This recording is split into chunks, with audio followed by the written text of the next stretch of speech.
This is Boadu TV. Truth and integrity.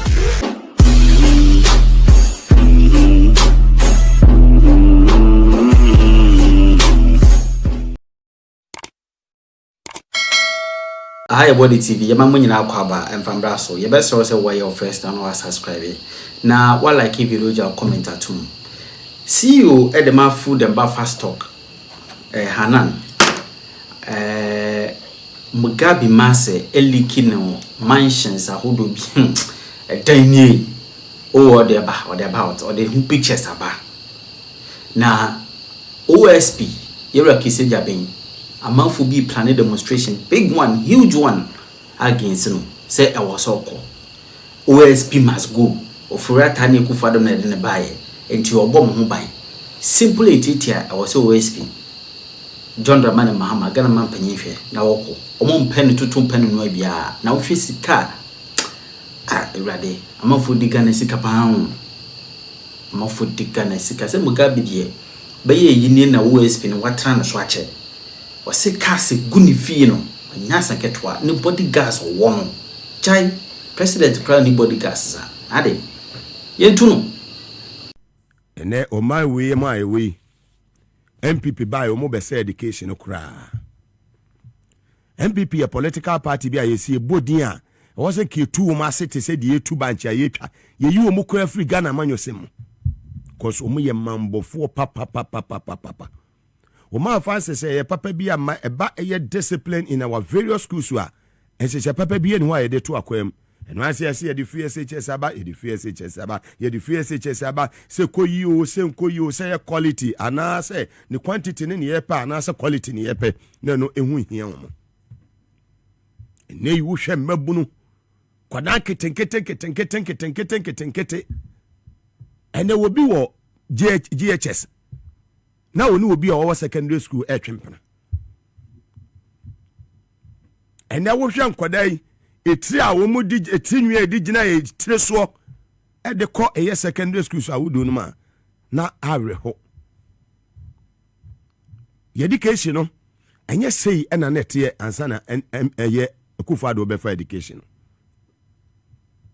nanam se wono anu omo no homodin ti no omo se bibia na po ene adu twuma say education kura wo hwan se pa and His Excellency John Dramani Mahama the first administration na ye maame eye prof na na gino poko agima eye sector minister of education no two deputies honorable Alex Chemi in charge of eye pre-tertiary na onmunyafo okujotonso in charge of tertiary na won se bibia ye smooth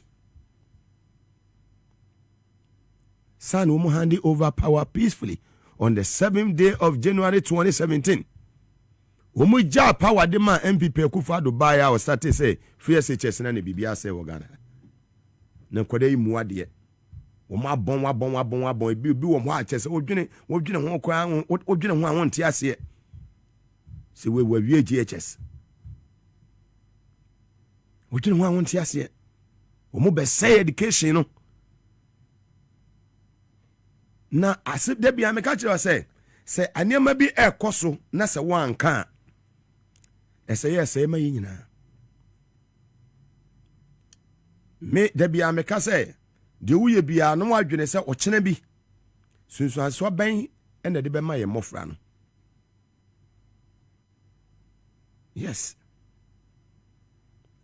sunsuan so ban na de be ma ye mofra no future generation o da achene te say future no ye bright more man na enye brighter. Just sit down, reflect, and ask yourself. Ntitia ede ma ye mafra na ye ma no enne no. Edi sunsuan so papa bi bebre o mo da achi ana.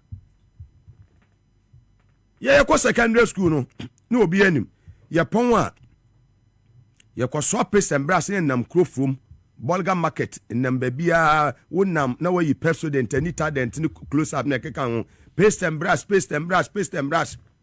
because unim se wo future bi bibi da wanim butaye bi si wani so neso bia satam no enye nko an na wo papa ba na ma me ba wo ko school but wo se ye chemani so bibi aso na ho san na wo kwa betimi ato eye san book na ye for ne gas asane de pamphlet ni ade bebe school obetimi akeola mo obetimi atobie no e wo so ye bibi kakra wo de be support e kan ne ye wo nsu a eton ye chechire ne ye de asoa panyini de panyini meboa ene oba na okọ secondary school no wo de pure water soa ne so mfa nko usu anu nkoto a obekọ e ye nteteye entete no so yenya frifie se wan tete wo ba ni yie na Akufo-Addo time wo ba no kwato Akufo-Addo nsem na obi a o JHS 1 yesi amani day na ya mano no na wofo ete eyetema community 11 akwara na yeso okosuhum ya mani day na day na ya de ama akwara na okosumu ho no na ne papa ne tewa akwara ne bakwa akwara ne nche ya obeko school enya tu ho wi a emfa ho de obeye bia hoho enu na ekoso na se me kan bibi wa ha about placement sorry efa enua Honorable Haruna Idrisu so sa abrantie bi wo education ministry wa efa ne se sheriff na se de nyina ya pay enua eye Haruna Idrisu ye proud to have him as our brother from the north all boy adwuma wo education ministry ho no ebe ye better say nipa bi ne sa sheriff ne be ye den ebe kasa because de ne wo ye no na emwa Haruna Idrisu. But before say onimanya for Haruna Idrisu di obi be si ni say sa placement we me aid hwema me no onim de nipa ne betimi aye ba say obi edi bibi sha won sa wo ya de ne ma ne so abapa say de bia wo be bie nipa ne wo be ma nipa ne nimonyam. Yes, obema nipa na yeden enya animonyam but wonya de be se nipa ne den because obi anim yano for no sa afie SHS yano for na afie o mo sen so mo pese enu Haruna Idrisu obe succeed but me ubenya nipa titu bi te se Haruna Idrisu oye wunu a wani beje so owo obusuam mitimi me de ne se meboa no no watimi ayeden wa succeed. And when you will be a wotie, udi nkoma Haruna, or you will be listening. I mean, MP, Minister wotie, MP wotie. Yatigana ha, and maybe a chemu, ubati ko. Ada your various schools, no, yenimra, yan culture, no, yan tradition, ya tuaguana. Ene aban papa abawu enye mabia na obetimi aye no way back in 2017 2018 2019 2020 21 22 23 24 no it is over. You can't do it today. Yes, you can't do it today.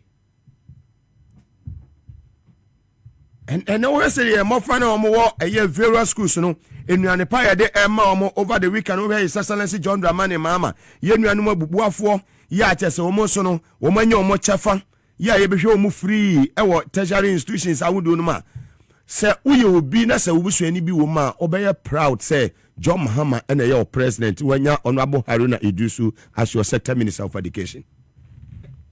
Yes, ba nipa ya papa ni nipa nka ba bibi tichema ho ne bekwa akobo no sobo ba tie mu bia ye hwe akire yo ya watch dogs ye hwe akire na ye checks and balances ye make sure say baby tiesima o se peja baby ko ha o se kwanya se ba tra say ye bieja. Yes, today mokai achimota issue no abrate bia no opa admission e wa achimota yes wa ye dreadlocks so wa ye rasta say na moka no ujafo no say na moka no dreadlocks, right? Fantastic. I just said piffy metra mwate ho sem e wo Ghana ha ye de be 1 month atena radio ni TV so discuss one person. We see America, we see France, we see our Western world, we see what Germany, we see what Belgium, we see what Netherlands. One person. Now a title for Professor Jampomo, 24 TV3, yetna SYZ, yetna all over the places. All media houses. No, yet discusses single person. One, ni baba kupe ekumi. ne jade aka ne nyina yɛdan ato agu because ya anya hyehyɛ papa bi anya dan anto hɔ ye wo secondary school anase yakɔ we no wo ba school a ye wo Monday bia no ye hwɛ samɔwerɛ ne ye hwɛ otirinwi ne ye hwɛ wo se wo twetwe wo se ana wan twetwe wo se ana meboa mo ka kyerɛ me sa meboa ene schools be no mo yɛ saade no fa ba na be ka ka kyerɛ sɛ wo fe ne se ne hwɛ sɛ wo twetwe se ana wo twetwe ne se wa ba na be ka sɛ wo pagya no na hwɛ ne samɔwerɛ sɛ ne samɔwerɛ no ɛyɛ papa na ɛnyɛ papa wa ba na be ka sɛ ni tinwi na eguso no ni tinwi no ayɛ kama ana anya kama afu edwie wo ma na edwie nim first teacher ni timi de ne sa no wa feel tiri ho sɛ edwie wo ma na sɛ edwie nim nti wo pɛsɛ nim guase ni ti no wo bɛyɛ dan wo bɛdi hu ni ansa no akɔ school yes ni nyina ɛyɛ nteteyɛ yenya bi firifie ɛne esua mi so wɔ school mu na ɛnai akoba say the MPP for se best say education no will be ba wo school you see PTA ye ma involve PTA ewo bibia mu Parent Teachers Association ne yi o mafrim PTA for ni say bia me de me ba ko school no me ni say bia o me ba wo headmaster emi say bia wo student no because Akufo-Addo the free SHS about useless ones and I wo bia one free SHS no na mo ka say review akyerɛ sɛ cancellation will be twam no wa free SHS no what be shimu kina ama enei private schools enyina wa edan wodo ma beka ho wodo mo beka no so say what the quality no wa hwehwe o ya secretary CS ni dudu owura it's not about the quantity but the quality yes adetina inside politics se mi wo meetings ana se mi wo other engagement mi ama mi ni wona ki Nicholas etene ma wo betie mi ni wona se eye menua Kofi Akora da akotene ma wo betie na eye what is saying menua o call leave na say obempon so tene ma wo betie because we a leader we lead by example inti no wose wachi ye strong anya se da bia ye Mugabe o dabi se wuni ho na efo ne behwe wachi ama wo so awase wo training kofu obi not one not two but at least three not one not two but at least three awo wachi wo backup ene na ma wo ye strong na wonni nkofo no so no mu yadwuma nyina wonni o mu tena yie na mu nya da mu wonni o mu ni yie to fro obi se enne mi o meeting wa ha ya mama assignment bi o se mekoye ntimi ntumi mba tre mo mama a onwenwen ansa na obi betima ya adwuma no nipa o ya ne deputy no we bi a wa ya lecturer pen I'm talking about Haruna Idusu and education ministry na mi wo. Education is very, very important. Yes. So we go school now we will be a ubu adie we will be a ehwewa. We be school. Now so teacher or chira science way back 1996 1997 was secondary school. Mr. Duku, Mr. Boadu Oko retirement that was last year. Ewo Agrek Nzema SHS. Ewo Kumasi. Last year call program ewo Adeshe FM no. Ye ho anu atwa ye studio. Wasa branti we mi student. Efe keke. Asam tu wa be wo se wo gina ho. Mr. Ade asam tu wa be wo se wo gina ho. Yo school ni atuni de kwa de obi a SD fo nyina school sin wa kira de o Prempeh College wa kira de wa Guna SD wa head wa Adventist in high wa ya assistant headmaster wa Prempeh College wo boni di kwa de obi anim no wati bibi fa ho obefa fo no afro sa on teteye to nipa no nam na o ka se abrantie we wo ye mabofra wo me kire na de e wo class e maye mudin se me na me ma de si Ghana no because na me ye champion yesi me nye A na me nye B but emblemu se nipa no eye nhyehyɛ a na eni ho sa ban na no wote so no watoto ne ma yie because you free ntino mo hu fie nyansa toto ne ma yie ene Haruna Idris say nkwada na mo wo eye GHS ne SHS no we are no jamutri kuha was a son na do be ko heavy and you nyanko uti say etre mi etre basa no what you say I was say unama uluku presentable we obi a ye de ensa kire wo so na wo kwa we say yes abranti wudi ne huni na nipa woni mo nyam bebre nyina wuti mi ka ho wo ba ho ofa isi ne timi ka ho be ma ho ofa ne timi ka ho ne kwan ofa so osisi no yes sa opese wudi yie wa brabuma wo say wo sha ase we live good life na utie wo yesu tie fo wo ye obi e kasa kire wa wo fa de ye adwuma bisa ho say wo etete na wo namu no ebetime de wakwa akodu sa bia yi bia na aho Brazil boko yesu otwa ne ti wo betwa yesu wonya wo beye wonya ne sei wo beye en kakran sa wo huma bia wa bia bidu yes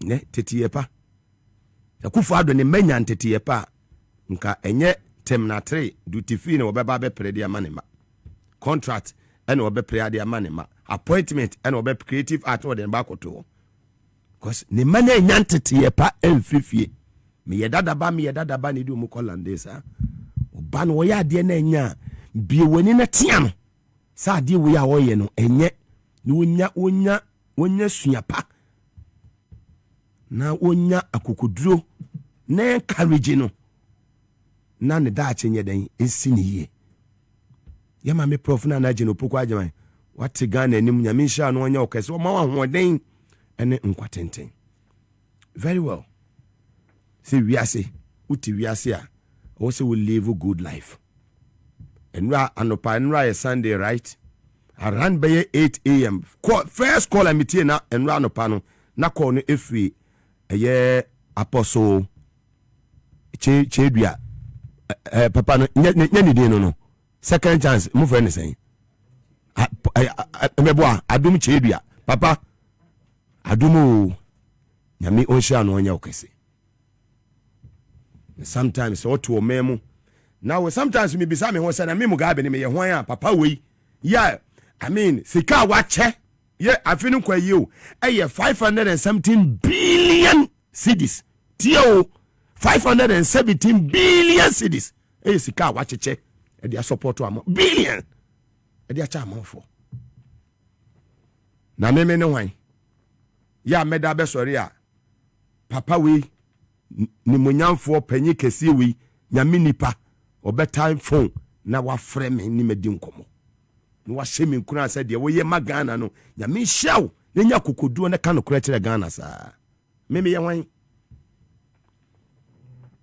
se bia ka mentie me papa Alhaji Isaka mentie me maame Haja Amina Maase na mentie me nuanom mpanimfo satam ne de kente so ase enko afuom ahomache no nonum yese ekopam no ma wo emum wunnia no wo beko but ne onum se ye wana ne ye hye wo de ama won tete epa en hwe ba bia ye maame wadru se wo ka ne history ayedan akere wa obeye din wo do nsa ebeto wo kokoso sei no wanya mra ayedan etie ahobrase de nipa kwa akere wo wiasem sanya wotie bia abre ho ase manipa na som yema wotumi se yema wakwanya se som a som firi wakoma mu na som yiye yesi serve wo man we a position bia de obeto bia no make sure say sa position na de obekọ no ye de ense kire ho ana ye nipa ne firi ho eba yes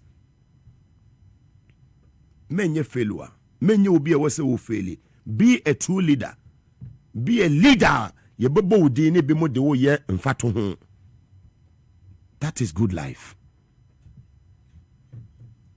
ene Akufo Addo appointees akronfo nko a over 90% akronfo nko a mo no mo be ye adwuma but sometimes say ubisa say nipa no oba no de na no wo ansa no oba abegi tumi no yes ye fair bibi say declaration of asset yes obeje eye aban position bi ade eba ma wo se wo ba be som bosome aban betua wo ka bia no e wo se wo nyapade awowo wo ka se awowo wo mfi awowo wo ma awowo ene wo nyapade awo nyina no obeda ne di which is Excellency John Dramani Mahama obey president ya no koye ne de wo account awowo ni nyina obey no I mean obey declare bibia.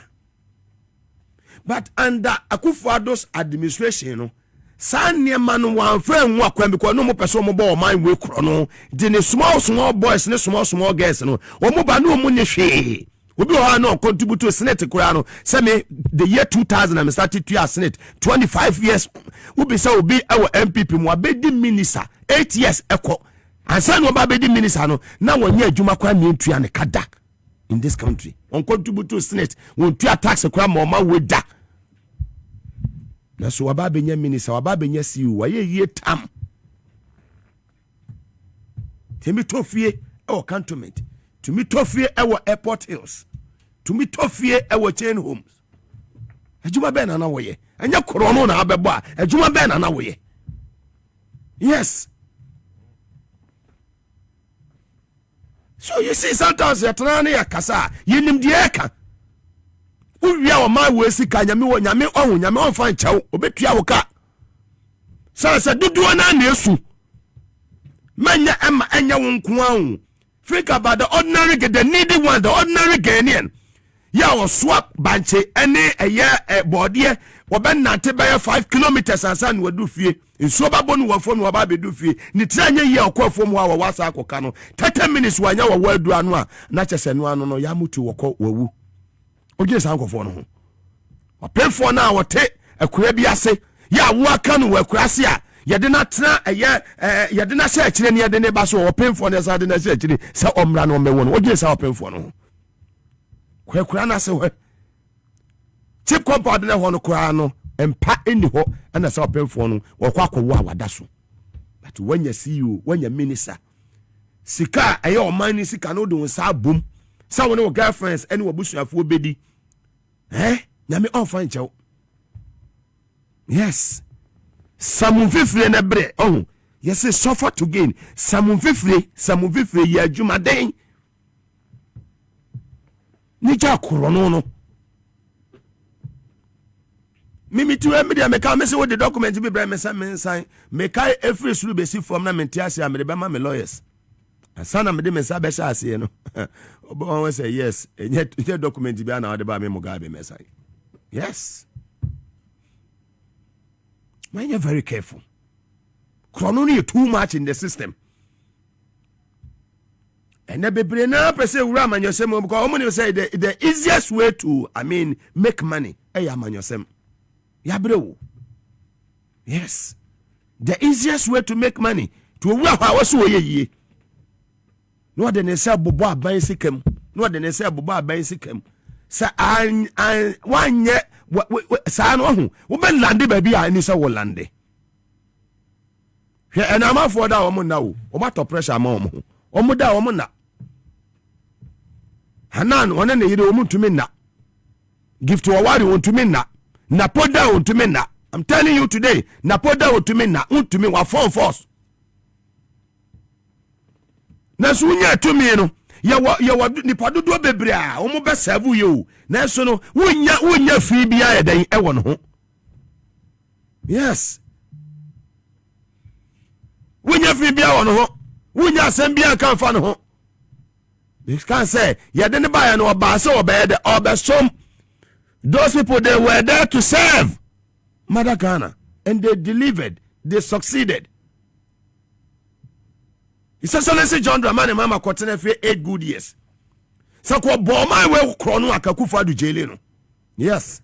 But nama komapa odo ya ode besom ye no. Wotene for 8 years no akwa akodwane akotena America te say de kenufo yata Akufo-Addo amana dwane no. Wotena Ghana he ya. Yemu bi yatena Ghana he ya. Atete ene ayakayaka de amode joma mafamu 8 years. Na ye easy. Yes, some of us are close to the president. You who your friend. I just suppose you be sure we need to be sure. 8 years. Woman, you be beat, Yano. another na ono na mode neba kamo de mu yi nipa foforo ba de aka mo ba wene na so Ghana fo hu say ni nyuma pa oye no 4 years etwa mu no wokọ ye ni fie wotwe na ana ni nyuma pa ne ye dan Ghana fo ehu ne yenti ehu hia se san de ne ba ne ye friend san kofa enu so yenti.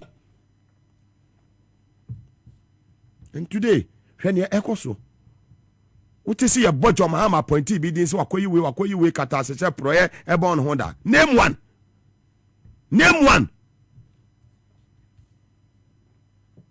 Akufado time no wo mo bo krono no makrono no su sa akufado ba mo appointment opo obi wo onim krono bo wo onim obo krono ma ne yefe asa na odi tumi ahye nsem. And that is where we are today. Baby a mo de koye ne ho ne mo de aduru ye no mo de akodu sa area no. Young man from Pusiga in the Upper East region of the Republic. Go to Pusiga and go and see how things are going on there. The people there, they are listening to me right now. Yamame Ayahajala di Kurum, Pusiga, very nice place. Kadewuye ye, talk to me could be a fatty because my Pusiga for a combine jumaye. Quebec so mine is kana, Moses Sayeno, Mutumi di bi a day, a bibi ma mebunu kura benefit. By one more time is Ghana, and yet Diana a cast, and yet Diana a cast, and yet Diana a cast, and yet Diana a cast. And look at the mansion.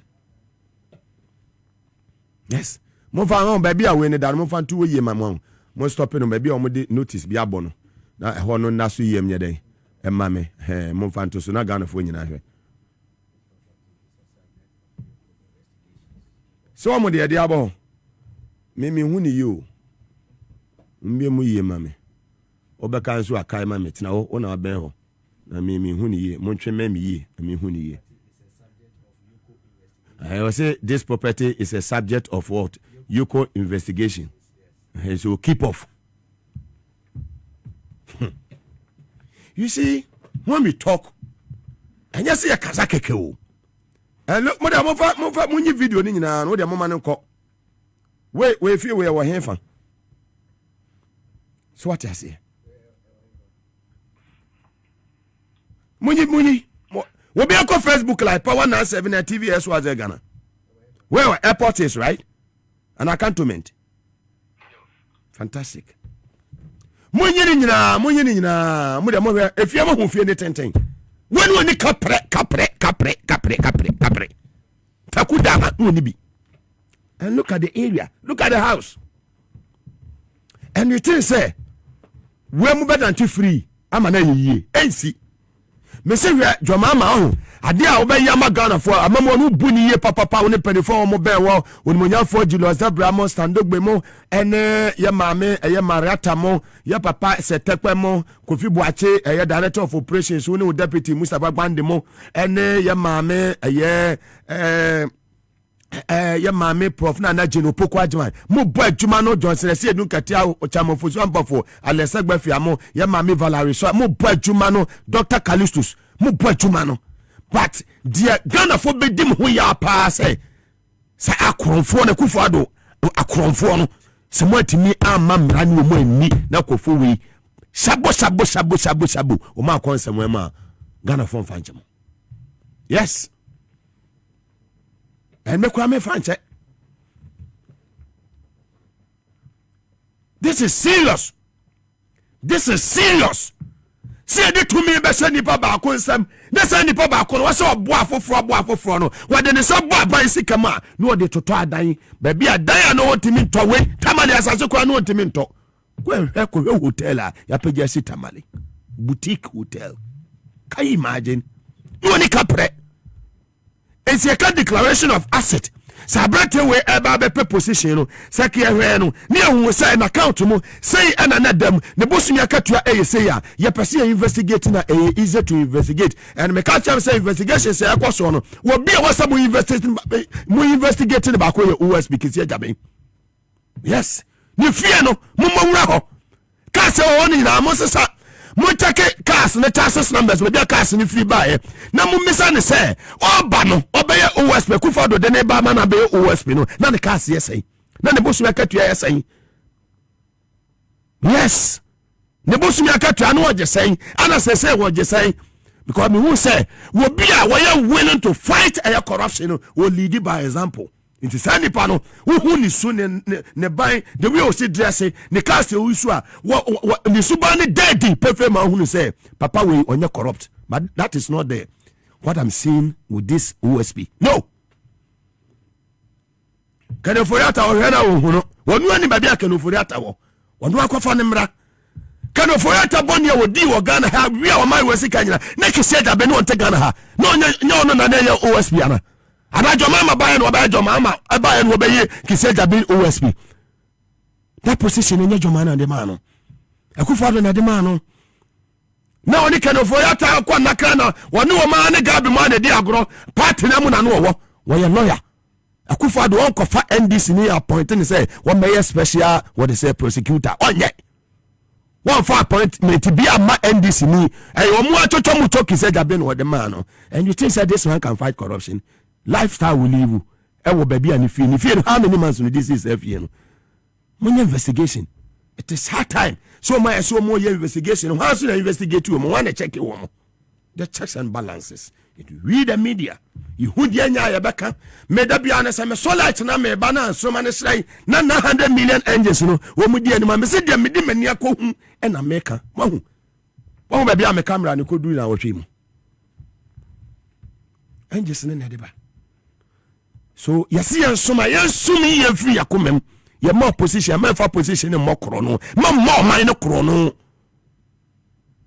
ma wudi kasa ma wo ma wudi kasa ma future generations ye bawdi wa baby as Dr. Kwame Nkrumah tema moto we akoso moda ye bawdi ma wudi kasa ma krono yifri wa brabom ye ma position se minister siwa serve wa man we free wa komam men konko wiesika na nyame fa nchewo ene we mu baby o mo be land no mo mpe yes na se me sati soldier no fa OSP ho no ma wo se o sheki 2 air police cars ye pe cars a chesi arm robbers ye nya ni fie 2 police cars eni si wo a soldier for ni post for na ye fie wo ma wo ye wan wo ye vice president and now wo ye president and now wo ye attorney general and now wo ye wan da bi o mi bezame hu ki say da me no wo ye wan office of the special prosecutor and we live sa life no Ghana and ye so be fight corruption when the point on appoint the Boadu wey put okay on to me fight corruption Cecilia da pa hwi free mumma yes sledge hwi free mumma kanu foyata hwi free mumma say mo ahun attorney general so ye no mo anya smart mo anya just document ni nyina mo forget OSP o fa yen ko se hwi me wo yes ntwe ne wo tumi kan je se me ene metimi aka san me angels no suma me se me meka no amount of money we see kan ntimi ntome no kura na meka no wo de hon amount of money no ho tata mu na fa say Ghana must go back mu na fa bra hamesa pama wande wade ako me want integrity dachi bi wo say midi kasama memba midi kasama mabusuafo midi bie dos e ma mesirima yes good name is better than riches yes and people don't know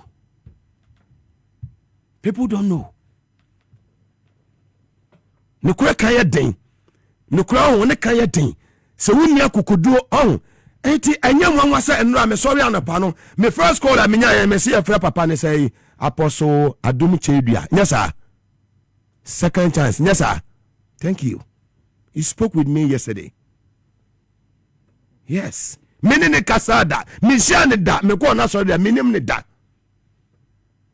je nyame tumi ye no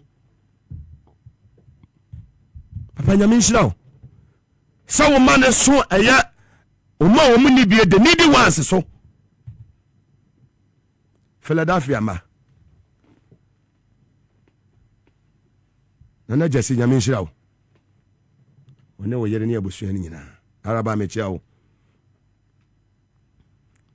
yes me obie ni wo betimi a stop me won krokem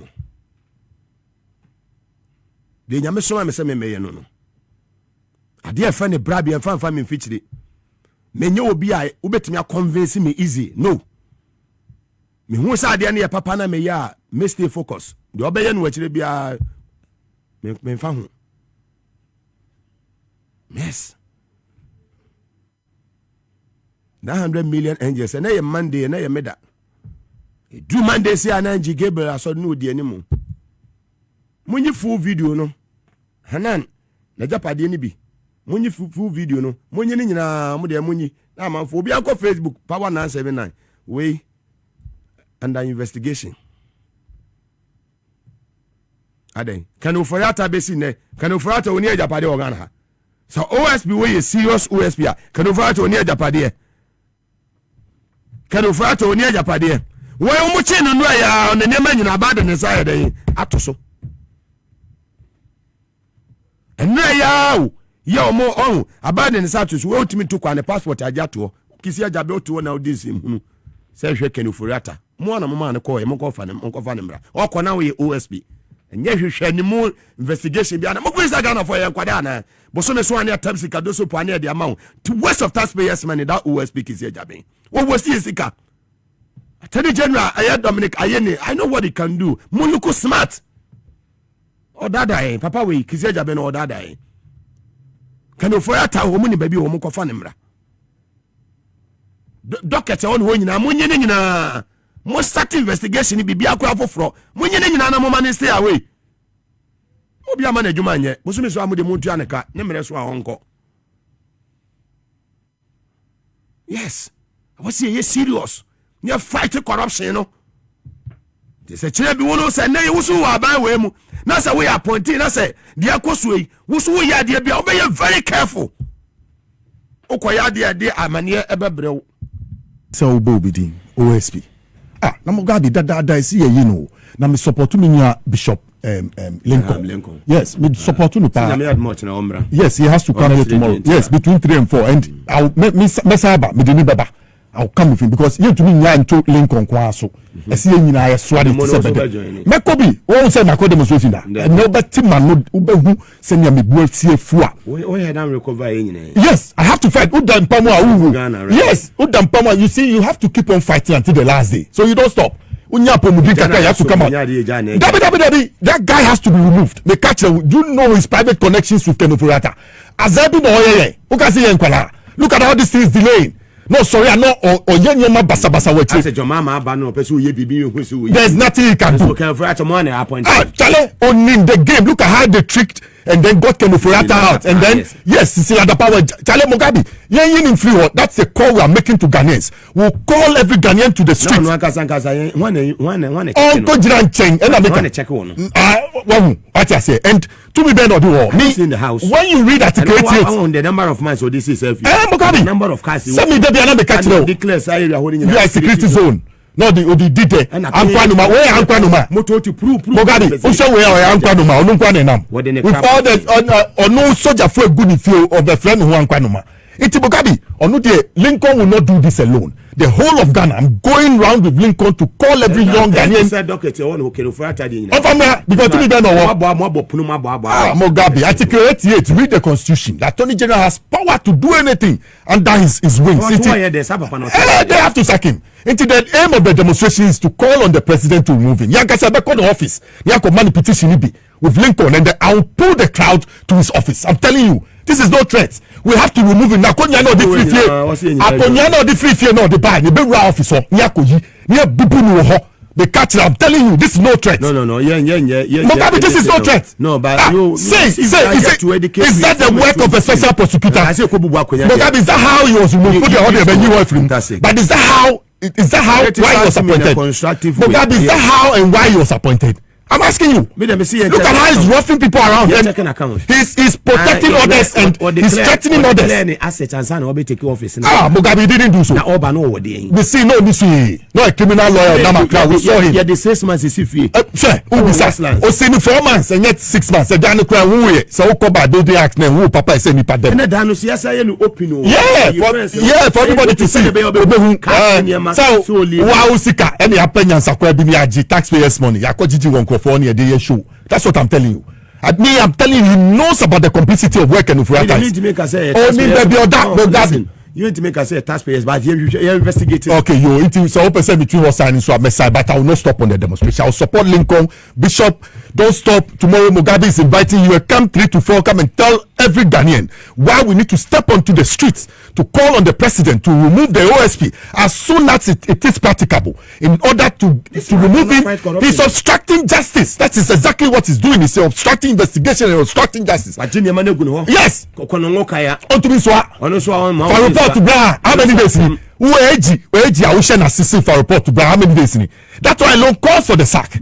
That one alone for report to Bra, I say a general manager over Hani for report to Bra for what you have been doing from November, January to November. Now, still Mugabe. Wow, send your patch, Roy. Giddy and come for a report to boy. Are you ready? So why? What is it? So when you why are you from? It's Mugabe, no the man from Chobia. He's not the first person to be. Oh, he has to be removed. He has to be removed. Only ferry, so ferry and cap, J buy no better nasi, no akote, because he was brought there for a certain agenda, and that is why just to a contraption to obstruct justice. That is why Nanado put in there. And look at the high-profile people he's leading. Prosecutorial process, no. You have to be entro at the papa. You have to be in your prosecution, papa. Sir, no,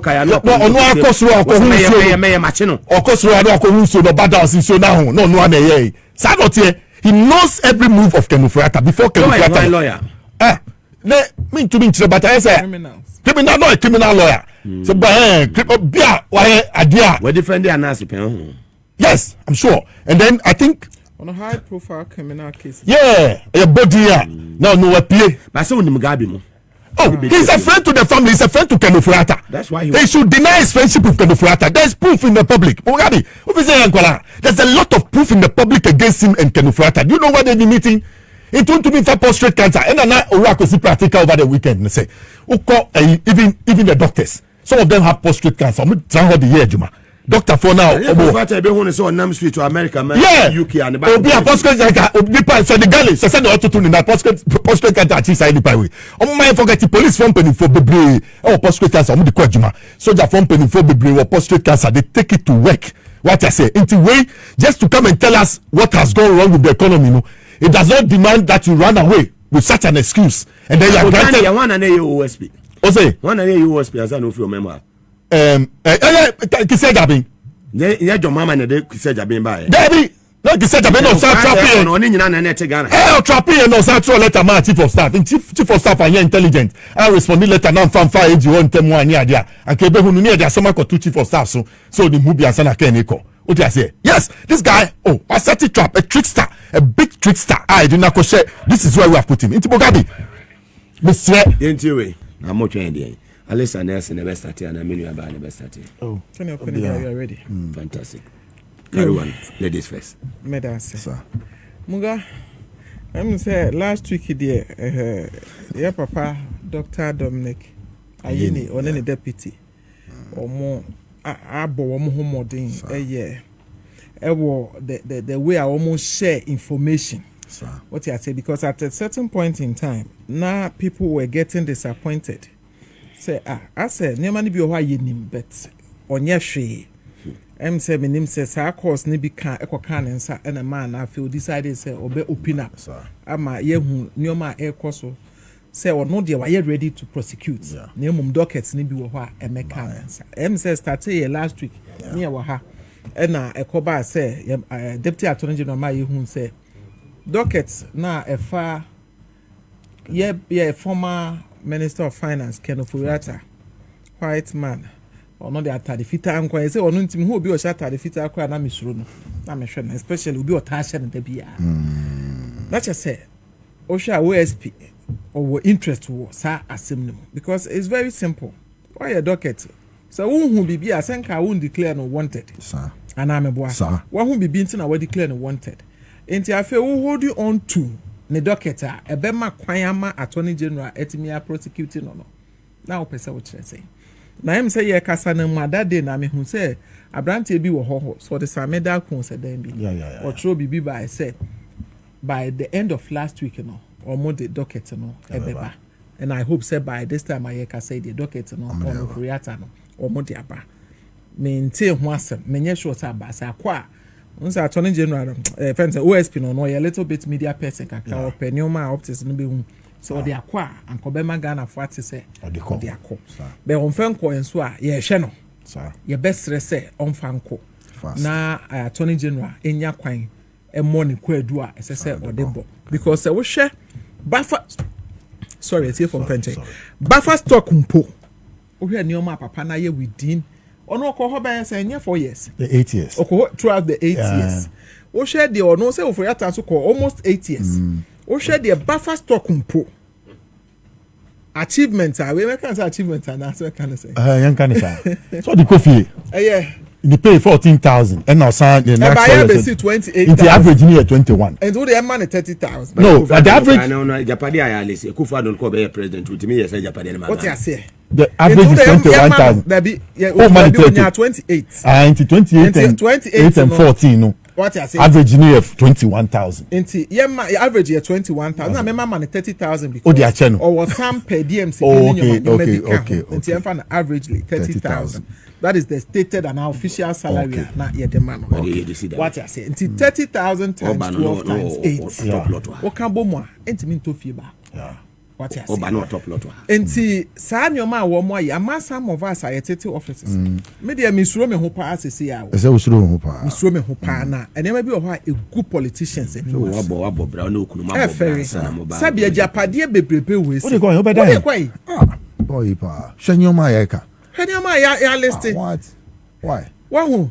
Now when I na nti omo yire no so omo dis abone we ya because we do boy here on na yire na dis abone no time ya onya call we time wo wie sika no pie wo sika no pie ni ade there e ma no ya mu ntu mu kru no mu fo say me wrade a wo yi si ejeli wa me ne nkola no ye be ye de ko abe mama yiwe dabi na me alisa ka ma kwa dabi na me Mugabe wa down for alisa ko ma kwa na o se obi Dabi, you know, wa konta onya de ebu. Dabi. And me am te haso me nyesa.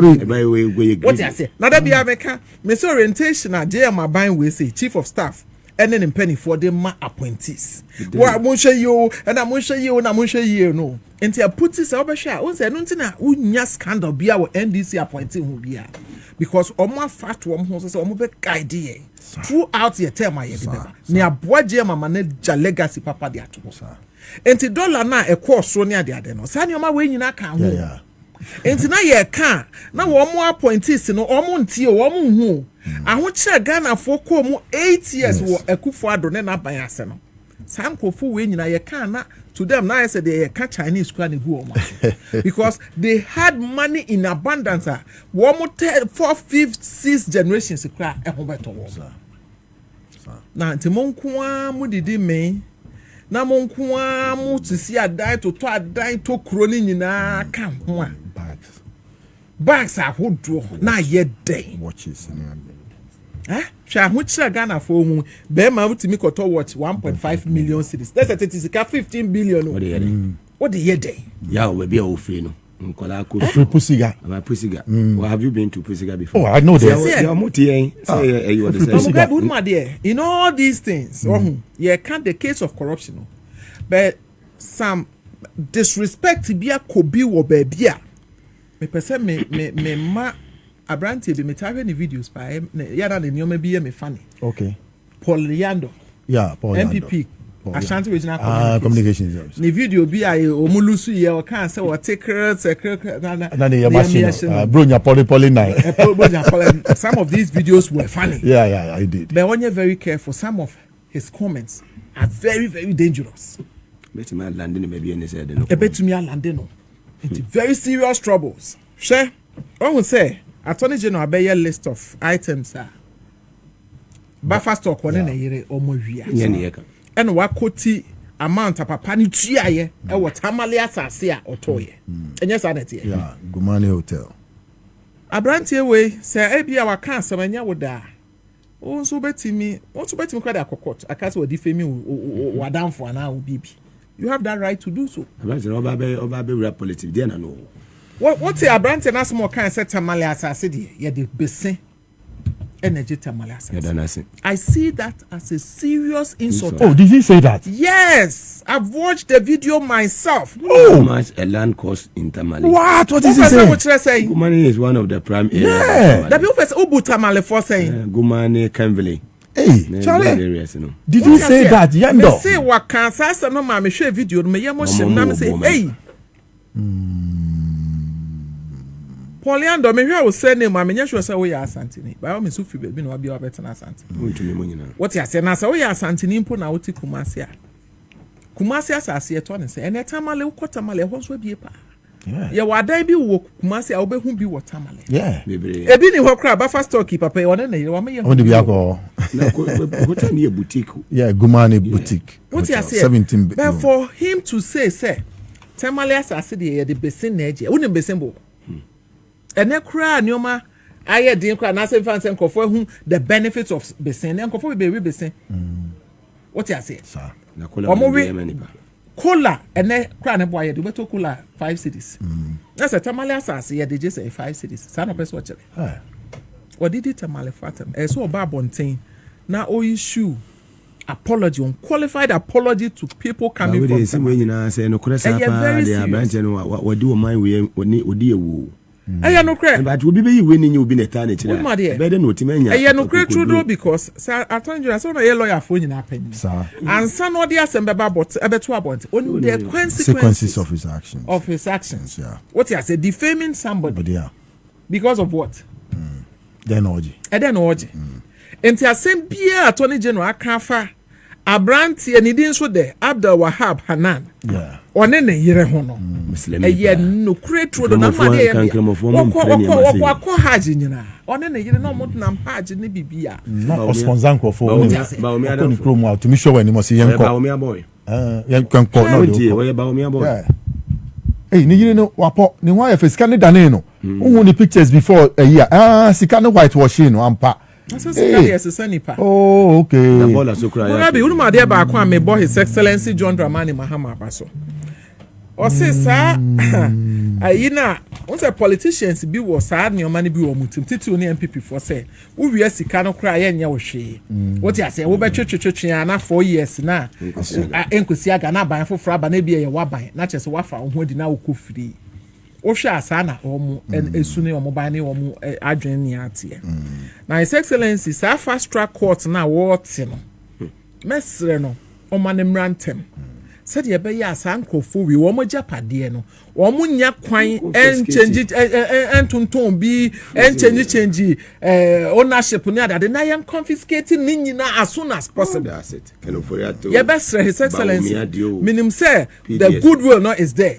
Wo was adwen papa ne magana ho wo dwen ye ho enu ntina wo de saa de ne ba emrantem na saa gbofo we yenchi wo mo ntententente na wo magya pade biara say o kan ampa what you say yando na aba no okay o se Tamale asase de ye de kola a serious insult. I don't know how Tamale for ebefa no ene sase what they don't can say muntia no alcohol serious odu ho de obeyira yes too just a serious obeyira odu papa hwe and Tamale minim so akwa Tamale da be say won so no omko ya akonfem bi ko ba mu ni that means when Tamale what you say because when Tamale a won't me fa kola enkoje Tamale asase ene Tamale ebie ama me kra me se na say Mariam hotel ne Garba lodge ni hotel say what Tamale Garba lodge never Sulu Garba na ba ka say the kola na enkoje asase. What did the Gomba for ne Tamale fast on pe bibi papa bi nkanche na nanoma hemfo wo ho ene atrankonwa fo wo ho ene Tamale fo na obetimi ato asase ogumane ne kambele want me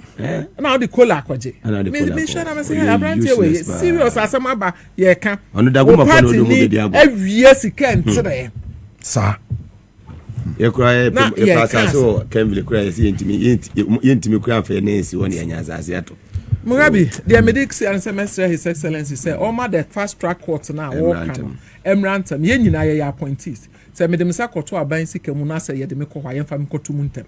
Saa na MPP fo a wo mo so awie sika samre no so. Saa fast track court no Emrantam. Say the be ya. Say aka attorney general ne ye chief justice me bo. Aka no pe. I chief justice o mo di ni nua koto.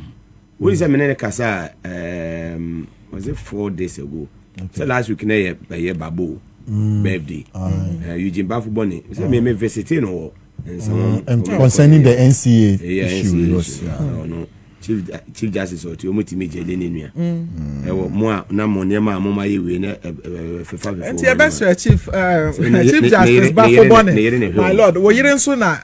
Madam patients or Papa patients, prisons. We are in tentem. Now, mammy, Papa Hanan, Nene, yere. What do you want na? Or Bana Koto, a ma female, you want no, the Bearman. And I saw what prescribing Sawam. Debbie. They are all international prison. Then okay. I could say, I could say, Mao. Of Busika Mufan college before banning college, one for Bemanimbra. I could say, Mao. Someone need to travel creating one dormitory be mano. Sikana wa yani to me very fine. Yeah, I'm here be non ko do emu, obetumi akodo emu oba no. For now Bema no college for this year you so. Reho pa ne say. This is the era. Na MPP aban si onye sika entua contractors supply schools na nuane ema na enkola no ekun nuane ho a se wo hwe nuane ane enkola ni die during that time na ehwo na ye ma wo mo emua enuane emua ye de ma emua expired food na ye de ma enkola no na sa time no na obi kwabra ne yere eti wo efa wo mu sika nyina de ye japade na enipa pempem Ghana fonko lam pimpim. Na Mugabe ade we ye me ya pa say me your bad time. That was the time and am so me memu amienu wo nyina ko presec. Me se na me di dwa te se de madwen ye. Baby me di dwa ma me no was madam na wo shop wo he. Me se da bi o me de man kola wo school. Wo se ye ne wo bre. Wo kwa na ko hu se de nkola na fonfon. Akra mpo school no. Ana ono so de akoye ne man so na fo mbedi bi. Wo hu se de nkola na fonfon. Presec every week. So that time I will go. I mean, me PhD. And me every week be am de akoja. Madam Bia no Auntie Josephine. Nyame aton safe. Nyame fa ne credit ye. Presec form na ntie ma me no wu ye no. Omo ye na ye wo yi ho Atomic Junction funeral home bi no. Emrantie ekosu ma me no. Enti ho na parents ye de aduane wo de koja na no age no de asoma me ama oba no. Na chese sa time no sika Ghana sika esisi ye de hwe nkola we mu omo da chitimi sia de. Na mo de to adan. Na mo de to dressing bags. Na mo de to watches. Nyame fa nche couple we. Me da see. Live on TVS was and also on Power 97.9 FM, the hottest and the biggest conversation in Ghana inside politics. Was Sugusu Awuti Abonu Numa Pawon Semedio no Enson. Unless Atairu Nelson, senior political analyst. Over to you. COP Lydia Donko, CI the boss, or trying the birthday. Happy birthday in advance. Yes. To the capacity. Yeah. COP Lydia Donko. And Mugabe last week, a Jana talk and identity in the buyer. Wow, I see what you're saying. A Jana at the sea cantamanto last no. Umbisa wasem quite fast so you doom Jano. It's in Mami Mausi Sapomichiano. Do you know? She used the old wisdom to put out the fire. Some with fire tenders ninja, but she summoned 8 district commanders to all meet at Kantamanto. This is the first time. And Kejaba 3 or 4 cars, but there was constant supply of water in that 15 minutes now. Jano, they wanted to put it out. Yes, or not Jemubi or Jemubi. Now only they see send a fire water hydrant in Posiho. But yen krom phone transfer ni BBS soon or no tone so numa yes go and find out what happened. So they had to rush to Adabraka to bring in the water. Yeah, baby amujana is so fire a water hydrant or Ghana Water Company Limited water hydrant. Esi ho anke so mo tap ho no. Obi di kiosk sisu no o twen so na ton ama transfer na wo ho no. What? Something I ba fast talking. Enkola di nuane ase. You understand? So this sika to adan ne watch. Yes, so Mugabe, Madam Mausi Sapon, do you know, even Koreans, no Mushe TV, they saw the chief fire officer that she had come to the fire ground. So they have invited her to Korea. I pray, say yes, the International Youth Fellowship, they have invited Madam to come to Korea. And yet, Ejabako Awako Hunio, Edum, also Yohunu. Kumasi, how she even got to Kumasi? Because she was in Accra, all of a sudden, TV, no Ojinaobi. When she demonstrated capacity for capacity ni kan din ho administrative capacity this catcher or wadwe papa look the strategy to put out the fire 8 fire tenders on the go so that there will be constant supply of water in that 15 minutes to bring the fire down in order to continue. Oh yes I say IGP yes yemwa madam yemwa prisons so yema me so oye DG's kitchen said they'll garnish their food into asase wo prison so nyina no tomatoes pepper garden eggs yenye fish fond yen fan garnish your aduane no yenye kama sa and now obo immigration force din won say ye go for be yes ye cook immigration for okohoto wunguju to border because the young mutuo you cannot train people to be in the security agencies and not give them gas young mutuo etuo na edimo mnesa young mutuo I'm assistant commissioners of immigration assistant superintendent of immigration when I say we corporate across say money it america no so abanse na me hu me bra no do tamale dada ba ko so no so etuo no kan pa but ni hu to no kakra nti yen oh yes he left Accra nti I was in constant communication nti me say who say ni bra free mu yes and I'm saying hey, so you hey God inside so me mate so you see so yeah more body papa dey now dey abon you better yeah dey have me tia me papa so narcotics control commission Maxwell Buba Mante general baby will be am salute no and general Mante yes baby will be and I'm central Hanan Mugabe where you can say yes Hanan baby will be obajuma eti Mugabe and a colon sa eche omunyira omummu adwumadi no manti we ho no amunyashi okana na kumedu adwumadi but me ma me no oye mase anka me ware anka ma ware ne baba me chia ya santo abebi owo bia chia no even the way she raised their children Mugabe I was in Achimota school so I saw them in Achimota primary car na e ba be form no old Toyota car old one to me be say first family but car yes is comfortable to sit inside but is to tell the children that they have to struggle in order to get it. How she raised their children. If you are talking about 870 yes 870 kindergarten across the market centers, you know why na jump for no to me afford do sa kindergarten na outside the market so omo to ade wo jom no man tan ko school tem check it. She found a solution to it. She put the cages at the market centers and she even added medical centers. So mo yarea constantly yen check you. So cannot be selling will be to ade no ato from you say akuma yare. She put medical centers there. Now na kuno judge my honest. Nyankopon ni nim. Me anka mesu ha. Me catch now. Akame papa. Me yare nyina of your firm we say hey, how can it happen? Obi am who no Christ the king the day before no.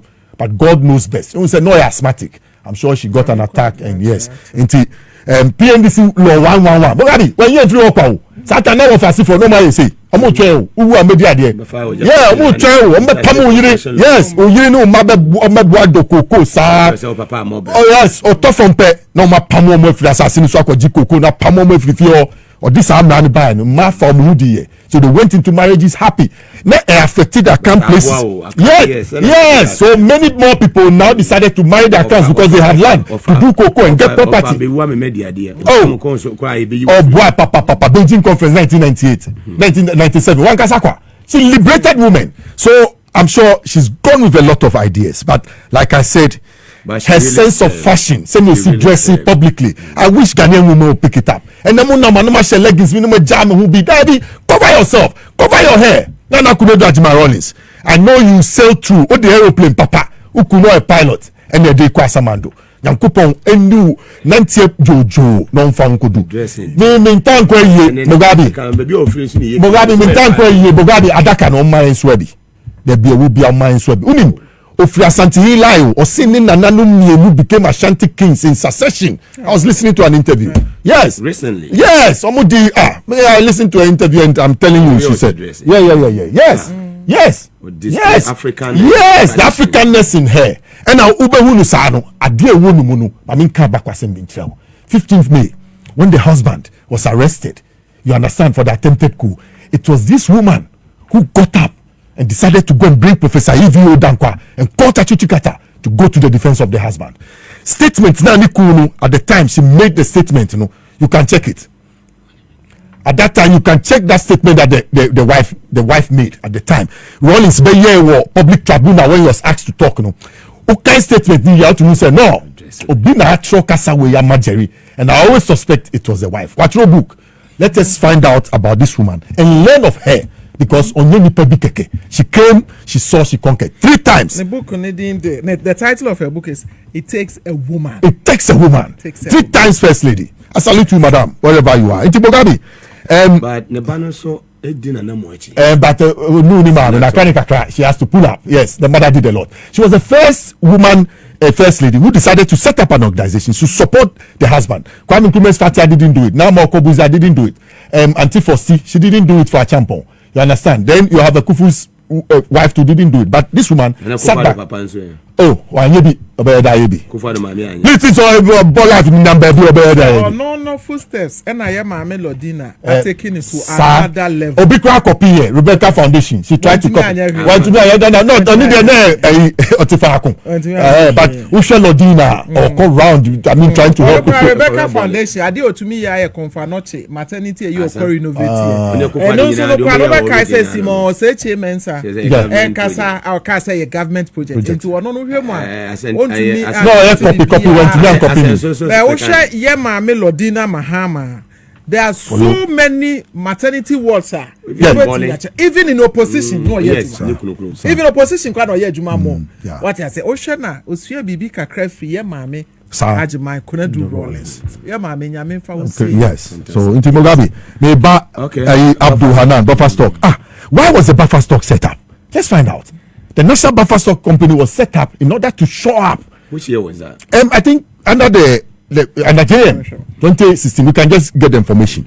The reasons for it, it was set up. No, say a journey show to Ghana in terms of feeding our children in the secondary schools. Look, under Nanado, there were 7 school kids.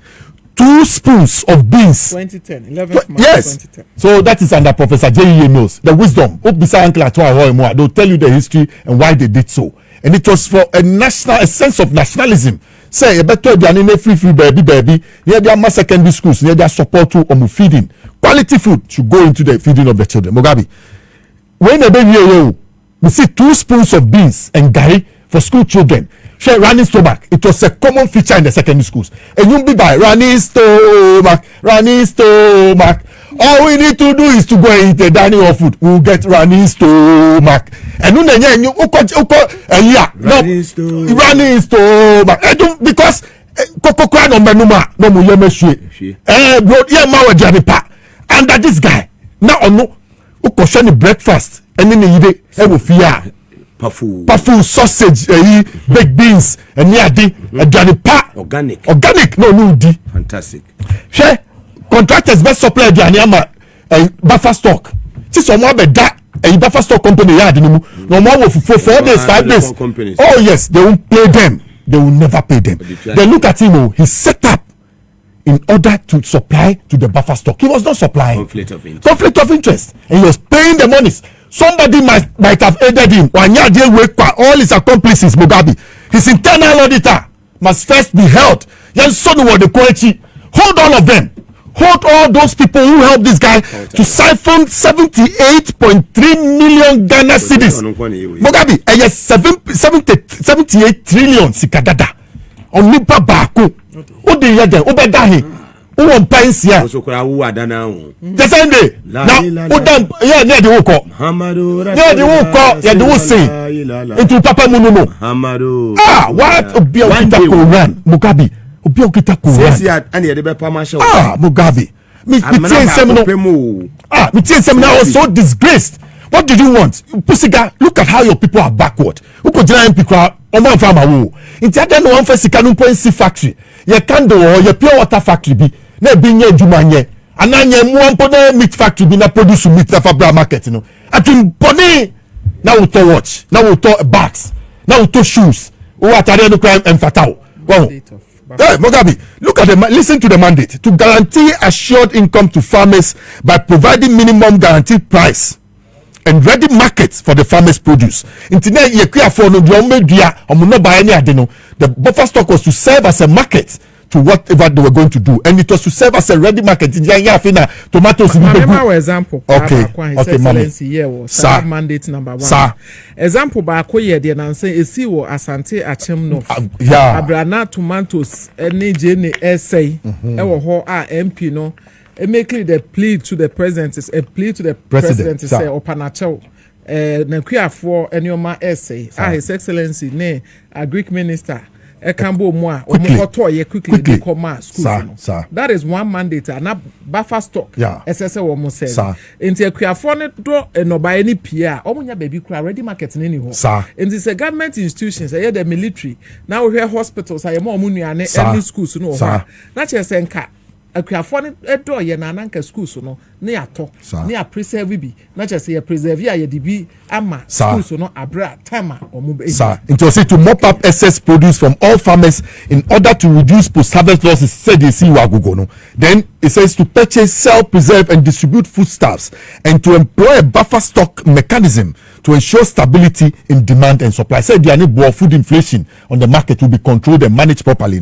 The buffer stock was to come in to buy at the time and not almost harvest it, so that what preserve it for. And then to expand the demand for food grown in Ghana by selling to state institutions like the militaries. They all can. It was a good intention. Yes.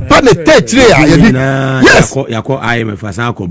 Ajimpa say wo di petim no dey create ya. Na wa fa ekura apotokura say obi owia dey say dey akoto anu so nkodan. Oya apotokura. Me obi service row. O fa bicycle na e do bada e be kasem no wo anya sika ko fa lawyer. Na lawyer no so be try uni logic say nipa do we wi ade.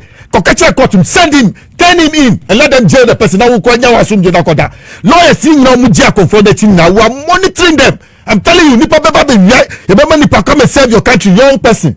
You are calling for youth and young people to come into politics. Now you have more opportunity in the 8 years. Is that what you did? Only a phone po. And can you me yasa or no kasa on the personal farm? Oh, what the tractors are old no buying sikani people no there here. It will give people employment. I'll be shouting here. They need even tractors to move. They need what you call combined harvesters. They don't have. What to be a Mugabe. Oh yes. We say how children suffered. Macaroni stomach in Kofonya. How they were giving the exchange of Modiani and Momo and Swomo. People in confront to me say the minimum be call in F9 7 or say Uncle Isa mede so ade come do me sa e do ani crowd dia enye papa obenya running stomach hospital soon school baby it Mugabe we shot people for less. O share 1979 what we did to a champion for less. A champion was shot for pesos in terms of currency. So sika nipa baku wia wato estate wo airport ubeda ho what's up that cantonments what's up that jonwulu. No, what's up at that airport? Hey, how? What is it? Guman over there the same night. Then how? Debbie, what do you say? What do you call Mugabe? 61 bags. Now, who call you as a Okita bag? Who call Jade? A Nasi Diana. World Bank. It's Mugabe. This one, he was being supported by a top person, somebody who was pulling the strings at the top. It's Haruna, you do so, and some of the other Jaffa and Quadano, city mean, Oba, Upi, Bishopino. Yanko. Me 4 minutes. Yo, me that say. I'm so we be last round to my mention me with a beer debi or share Mondays of a lape or same Kufuria of a mention Lydia double. What father or lape papa. Mention me baba so Derek or free Gansa Asante Achem North. Yo, Muga me ye oba time. Sir. A dear bakwa.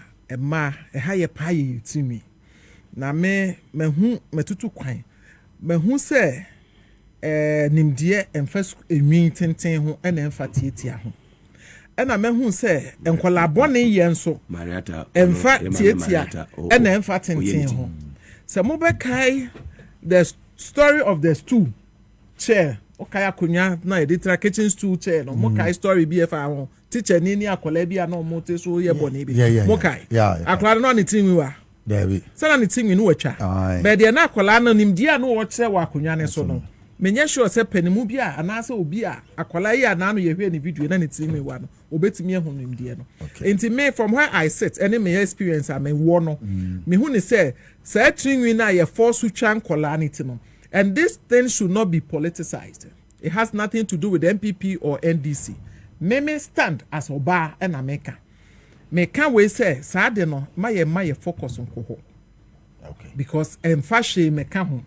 And my colleague in Suadia Bedri. And I answer ya kola was say. And then Kolani Bia say ya womuti e down cat. And so one must say.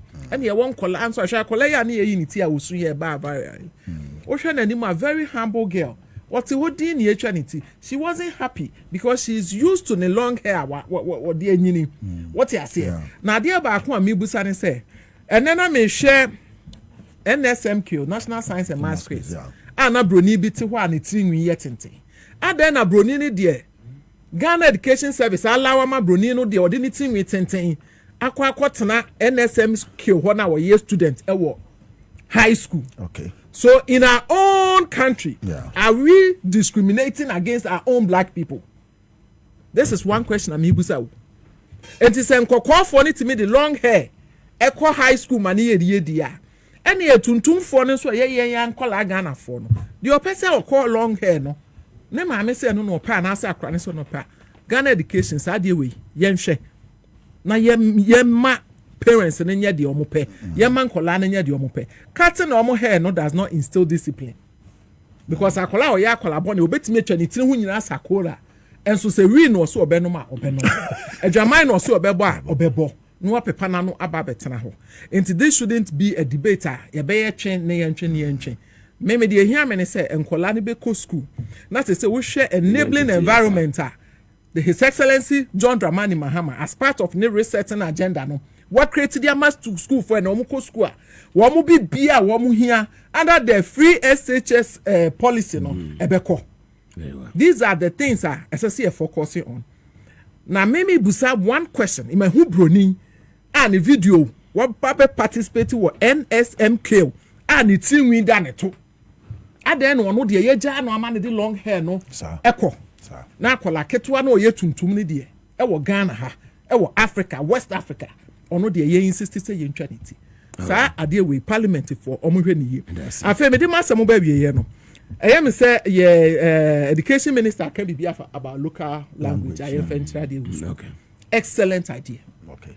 A idea omutimi ma de we say be policy ka me boy for ebe boa Ghana Haruna so be gene din what I say aka be legacy wanye bibia bia mu pa nka mo a waja legacy wo hwe countries are developing nyina local government local language and ye de kire wo mo ye the English language and how eloquent you are no e determine obi intelligence obi betimi aka brofo enso no niti e empty headed ye hwe na na do brofo obeka meanwhile no so empty ba umi ade we empty obi o honso a obeka Ghana brofo omo nyina empty enti my emfa English language and determine how intelligent somebody is enti yade a me for so His Excellency John Dramani Mahama any honorable Haruna Idrisu omo ayade omo making sure say ebeba ne pass na say policy ebeyade ebeyenhye say local language no ye de betre very important Alisa me that's Professor Nana Jane Opokwajimai she has a language policy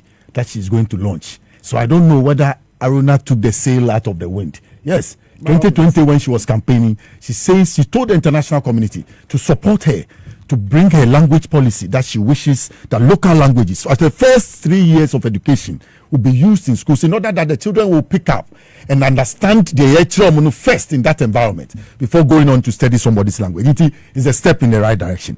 Mugabe, I come with the argument of uniformity. In terms of say by education, in order to give the child education, children have rights, but you have to take some of the rights away from them to establish what I call uniformity. Uniform. Do you understand it, Mugabe? That from their hair to their toe, that you have uniformity across the whole school. Now, obi appearance intimidate another person because they are there to seek education. Intimidate who go school now train wa. Now uncha now ko do now my school ni try. Why am from so? I'm telling you that one because me papa no yimi santo or the blade or the betu samremu. So alata samna no dia timitri so yeah no I catch them say the terror so that you see air condition in from abe fa utri no so teacher na tira dia you are able to look and absorb it rightly Utinyi, it can contain lies. Utinyi and Kasawusho Bible no Absalom. Utinyi no kunu, your hair, long hair. I dream be better about you for the purposes of education. One Kasaw Mahameno, Chaubanity, Nemore Yi, so that there'll be uniformity. I went to a secondary school called Atimota. At the time we were in the primary school, the secondary school people used to wear a house dresses, some more breaky after classes. And it brought division. People used to see themselves wearing better dresses than the others, wearing better shoes than the others. So they saw themselves as above other people. At Timota School, so from Gambaga to Accra, from Wiosu to Peta, I don't know how they select the people every year. You find people coming from all across the country. Yes. So people come from poor homes and they come to the school. And then you come and put this kind of pressure. Now I saw the pressure to so that was the difficulty. It is people like RWC, the former headmaster, Baby Obia. He said the principle of uniformity means that you all have to look the same. You are taking an education from the classroom. You have to submit yourself first in order to get that education. And it comes with cutting your hair. A bit by Rastaman, the Atimota school came to cause confusion here. No, you submit yourself. Maybe your school is a sign. I'm 3 years. Yeah, they're 7 years. What you say? And your brother who has a now, Saturday now me work from one. You have 6 young girls who are allowed to plait their hair. It became competition. And you cannot access the education. Okay. So the principle of uniformity must run through our educational sector. And I'm saying that government has the power to take your right away from you when it comes to education in order to establish that uniformity, in order to give everybody education equally. Now, being free say or bro be so, but in order to take that education.